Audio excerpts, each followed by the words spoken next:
দর্শক, এই মুহূর্তে দেশ এবং প্রবাস থেকে যারা সবুজ টিভি ইউটিউব চ্যানেলের সাথে যুক্ত রয়েছেন সকলকে জানাচ্ছি আন্তরিক শুভেচ্ছা অভিনন্দন। দর্শক, আজকে চলে এসেছি কুমিল্লা জেলার কাবিলপুর গ্রাম যেটি রয়েছে সেখানে। প্রিয় দর্শক, দেখতে পাচ্ছেন এখানে ছোট্ট একটি দোকান খুব সুন্দর করে চাচা সাজিয়েছেন, আর পাশে কিন্তু রয়েছেন বসত বাড়িঘর। প্রিয় দর্শক, এখানকার পরিবেশটা আসলে খুবই সুন্দর লাগছে। এটি যদি জানিয়ে রাখি যে কাবিলপুর গ্রাম কুমিল্লার দেবিদ্বারের ভিতরে পড়েছে। প্রিয় দর্শক, এই মুহূর্তে দেশ এবং দেশের বাইরে থেকে যে যেখান থেকে সবুজ টিভি চ্যানেলের সাথে যুক্ত রয়েছেন সকলকে সকলের সঙ্গেই থাকুন। প্রিয় দর্শক, আমরা এখন কথা বলবো। এখানে দুজন ভাইকে দেখা যাচ্ছে। আসসালামু আলাইকুম ভাই, আপনার নাম?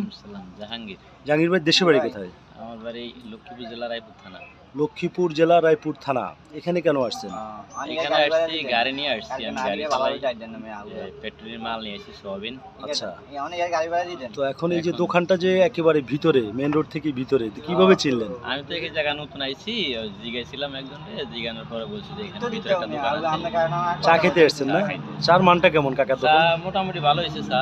আচ্ছা আচ্ছা, চা ধন্যবাদ। খারাপ না, ভালো হয়েছে। ভাই, আপনার নাম?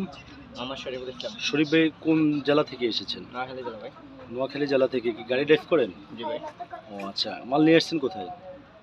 চান্দিনা। চান্দিনা ফ্যাক্টরিটার নাম কি? মানহা। জি, মানহা। আচ্ছা, এখানে কি সোয়াবিন নিয়ে আসছেন? গাড়ি আনলোড হয় নাই? এই ভিতরের দোকানটা কিভাবে মানে দেখতে পেলেন? এখানে আমরা অনেক বছর আসি, তো আস্তে আস্তে এখানে মানে পরিচিত হয়ে গেছে। চার মানটা মনে ভালো। অনেক ভালো। ধন্যবাদ। দর্শক, আমরা কথা বলেছি নোয়াখালীর দুজন চালকের সাথে। তারা আমাকে এমনটাই জানিয়েছেন, দোকানটা খুবই সুন্দর করে চাচা একেবারে সাজিয়েছেন। আমি এক ধরনের যদি আপনাদেরকে জানিয়ে রাখি, সেটি হচ্ছে আশপাশে কিন্তু থাকার বসত বাড়িও রয়েছে। প্রিয় দর্শক, একেবারে পুকুর পাড়ে। এই মুহূর্তে দেশ এবং দেশের বাইরে থেকে যে যেখান থেকে দেখছেন সকলকে দেখানোর চেষ্টা করছি। তো এই ছিল আমার কাছে কুমিল্লা জেলার দেবিদ্বার কাবিলপুর থেকে সর্বশেষ খবর। দর্শক।